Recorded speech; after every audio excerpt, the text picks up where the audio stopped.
नमस्कार, मेरा नाम है डॉक्टर पुरु धवन और आज इस वीडियो में हम बात करने वाले हैं कि पैरालिसिस में किसी पेशेंट का क्यों बिहेवियरल चेंज होता है।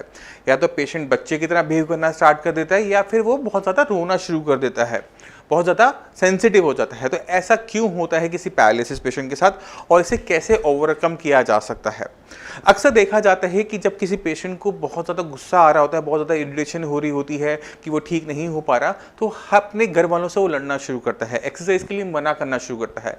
घर वाले इतने परेशान हो जाते हैं कि साइकेट्रिस्ट की हेल्प लेकर पेशेंट को शांत रखने के लिए ना जाने कितनी टाइप की मेडिसिन को चलाते हैं, उनके उसको गुस्सा ठंडा रहे। और जब हम ऐसा कोई ट्रीटमेंट स्टार्ट करते हैं तो देखा क्या जाता है कि पेशेंट जो पहले थोड़ी बहुत बात कर लेता था वो बात करना छोड़ देता है, वो अकेले में बैठना पसंद करता है, डिप्रेशन में चलाना शुरू कर देता है क्योंकि अब उसको कोई भी चीज़ समझ में ही नहीं आ रही होती, वो किसी चीज़ को रिएक्ट नहीं कर रहा होता। घर वालों की ज़िंदगी थोड़ी सी आसान ज़रूर हो जाती है मगर पेशेंट के अंदर रिकवरी ज़ीरो हो जाती है। तो पहले समझते हैं कि ब्रेन के अंदर ऐसा क्या हुआ कि पेशेंट के बिहेवियरल चेंजेस आने शुरू हो गए। तो ब्रेन को समझने की कोशिश की और हम सब जानते हैं कि हमारी बॉडी के सारे फंक्शंस हमारा ब्रेन कंट्रोल करता है, चाहे हमारी वो हंसी है, खुशी है, हमारा हाथ हिलना है, हमारा पैर चलना है, सब कुछ हमारा ब्रेन कंट्रोल कर रहा है। अब जब ब्रेन में क्लॉट आया था, तो जब ब्रेन में जब क्लॉट आया था या फिर कोई हैमरेज हुआ, नस फटी, तो ब्रेन की एक पर्टिकुलर हिस्से को नुकसान हुआ। अगर वो हिस्सा हमारे बिहेवियर को कंट्रोल करता है तो देखा क्या जाता है एक पर्टिकुलर टाइप का बिहेवियर खत्म हो गया, उसको भी पैरालिसिस हो गया। यानी अगर पेशेंट के ब्रेन में खुशी वाला जो सेंटर है, हंसने वाला जो सेंटर है, वहां पे कोई दिक्कत है तो उसके जो ऑपोजिट जो हमारा बिहेवियर होता है ना, वो ज़्यादा डोमिनेटिंग हो जाता है। यानी अगर पेशेंट को हंसना है तो वो हंसना कोशिश करेगा बट उसका रोना निकल जाता है क्योंकि उसके पास जो सेंटर है जो उसे हंसी देता है, खुशी देता है, वो कहीं ना कहीं कम काम कर रहा है। क्यों? क्योंकि ब्रेन के अंदर क्लॉट आया था, नस फटी थी। अब जब दूसरा एक्टिवेट हो गया है तो हम उसको कंट्रोल नहीं कर सकते, किसी तरह से उसे रोक नहीं सकते। अब जैसे किसी पेशेंट को बहुत ज़्यादा गुस्सा आता है तो हमें गुस्से के उल्टा हमारा कौन सा बिहेवियर होता है? शांत रहना, है ना, अपने ब्रेन को कंट्रोल से चलाना और शांत रहना।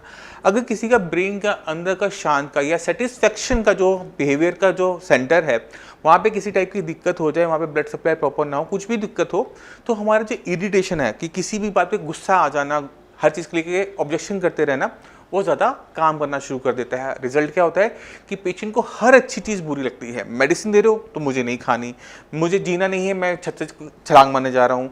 तो ऐसे जो बिहेवियर होते हैं वो सामने आने शुरू होते हैं। क्यों? क्योंकि हमारा ब्रेन में जो बैलेंस था हंसी का, खुशी का, दुख का, वो बिगड़ जाता है। और यही सबसे बड़ी दिक्कत बनता है किसी भी पैरालिसिस पेशेंट के लिए और उसकी फैमिली के लिए। अब इसके लिए हमें करना क्या होता है? तो अगर आप सोचते हैं कि हम एक गुस्से वाले पेशेंट को एक सुलाने वाली मेडिसिन देकर उसे शांत कर देंगे तो वो ठीक हो जाएगा, ऐसा नहीं है। जब तक मेडिसिन ब्रेन तक जा रही है, ब्रेन को शांत रखिए, वो तब तक काम करेगी। मेडिसिन को हटाते ही पेशेंट का जो पुराना बिहेवियर है वो सामने आना शुरू होगा।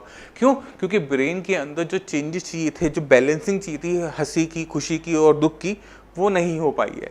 तो जब तक हम पेशेंट को मेडिसिन दे रहे हैं तब तक पेशेंट शांत बैठा रह सकता है। मगर दिक्कत क्या होती है कि जितनी भी हम ऐसी मेडिसिन का यूज़ करते हैं जो कि हमारे मूड को रेगुलेट करती हैं, इनका एक छोटा सा रिजल्ट होता है कि डिप्रेशन, और ये हैबिट फॉर्मिंग मेडिसिन होती हैं। यानी अगर आपको खुशी फील करनी है तो आपको दवाई खानी पड़ेगी, आप अपने आप किसी चीज़ को फील नहीं कर सकते, खुशी को फील नहीं कर सकते।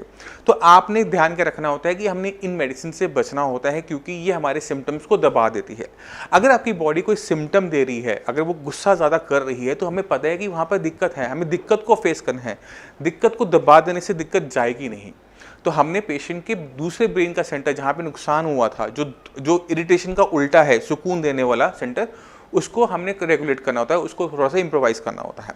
अब ब्रेन के अंदर जो भी फंक्शन है, चाहे आपका हाथ चलना हो, पैर चलना हो, आपके मूड को बैलेंसिंग वाला कोई भी चीज़ है, वो हमारी बॉडी के अंदर न्यूरॉन्स हैंडल कर रहे होते हैं, हमारे ब्रेन के अंदर छोटे छोटे सेल्स हैंडल कर रहे होते हैं। अब ये जो न्यूरॉन्स हैं, इन न्यूरॉन्स को हम किस तरह से एक पैरालिसिस पेशेंट में रिकवर करते हैं, ये इंपॉर्टेंट हो जाता है। तो हम जितने भी पैरालिसिस के पेशेंट आते हैं, उनको चाहे हाथ पैर में इंप्रूवमेंट चाहिए हो, चाहे उनको मूड में स्टेबलाइजेशन चाहिए हो, तो एक छोटा सा है कि अपने ब्रेन के अंदर न्यूरोप्लास्टिसिटी को ऑन करो। अब जो पेशेंट इस वीडियोस को लंबे टाइम से देख रहे हैं, इस चैनल को देख रहे हैं, उनको न्यूरोप्लास्टिसिटी के बारे में इन डेप्थ नॉलेज होगी। फिर भी मैं जो पहली बार देख रहे हैं उनके लिए मैं छोटा सा ब्रीफ अप कर देता हूँ। न्यूरोप्लास्टिसिटी हमारे ब्रेन ब्रेन की हीलिंग प्रोसेस है। जैसे आपकी स्किन पे कोई कट लगता है तो क्या होता है, जख्म भर जाता है, तो हम कहते हैं कि जख्म भर गया, हील हो गया। मगर ब्रेन के अंदर क्या होता है कि न्यूरॉन्स सेल जो होते हैं वो हमारे जो हमें पैदा होते समय मिले होते हैं वो उससे ज़्यादा बढ़ नहीं पाते, वो अपनी संख्या को बढ़ा नहीं पाते, तो उनकी जो संख्या वो फिक्स रहती है, वो एंड तक कम हो जाएंगे मगर वो बढ़ेंगे नहीं। अब ऐसी जगह पे ब्रेन के अंदर जब नुकसान होता है तो सेल एक दूसरे सेल को पैदा करके उस जख्म को भरता नहीं है, उनको अपने साइज को, अपनी कॉम्प्लेक्सिटी को बढ़ाना होता है, और इस प्रोसेस को हम कहते हैं न्यूरोप्लास्टिसिटी। इसलिए ब्रेन में हुए नुकसान की भरपाई मुश्किल होती है। अब ये जो न्यूरोप्लास्टिसिटी के ऊपर जो पूरी वीडियो है मैं इस वीडियो के एंड में दे रहा हूँ, आप आराम से देखिएगा तो आपको बहुत समझ में आ जाएगा कि ब्रेन किस तरह से सारी चीज़ों को कंट्रोल करता है और क्यों पहले 6 महीने में इंप्रूवमेंट देखने को मिलती है और 6 महीने हो जाने के बाद, बीत जाने के बाद पेशेंट के अंदर इंप्रूवमेंट आनी बंद हो जाती है, कम हो जाती है। तो उसको भी आप बहुत अच्छी तरीके से समझ पाएंगे। तो अब आपने करना क्या है ये जान लेते हैं। अगर आपके पेशेंट के अंदर बिहेवियरल चेंजेस आ रहे हैं कि वो बच्चे की तरह बिहेव कर रहा है या फिर वो बहुत ज़्यादा गुस्सा कर रहा है, तो आप लोगों ने उसको बहुत ठंडे तरीके से हैंडल करना है, उसे सप्रेस नहीं करना आपने किसी भी टाइप की साइकोटिक मेडिसिन की हेल्प से। जितना आप कामली उस पेशेंट को हेल्प करेंगे उतना ज़्यादा वो रिकवर कर पाएगा। आपने उनकी एक्सरसाइज पे ध्यान देना है, आपने उनकी डाइट पे ध्यान देना है, आपने उनकी न्यूरोप्लास्टिसिटी पे हेल्प करनी है। अगर आपको कुछ भी समझ में ना आए तो हमारे डॉक्टर्स हैं, मैं भी अवेलेबल हूँ, आप हमारी हेल्प लेकर अपने पेशेंट को दोबारा से काम करने लायक बना सकते हैं।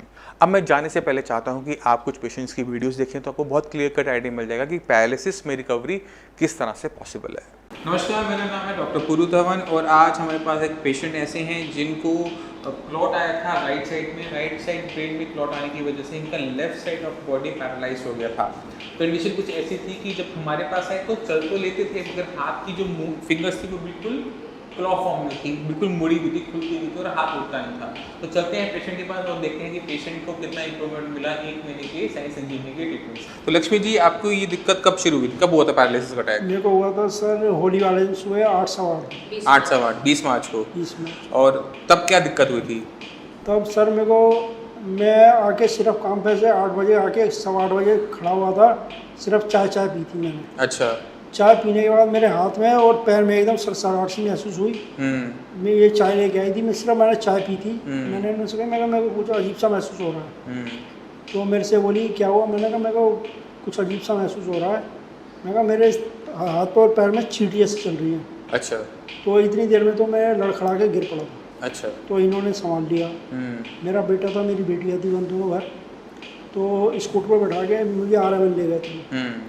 तो वहाँ जाके मेरा ट्रीटमेंट चला था 4 दिन। उसके बाद उन्होंने मेरे को डिस्चार्ज कर दिया। तो जब वहाँ से आए तो क्या कंडीशन थी?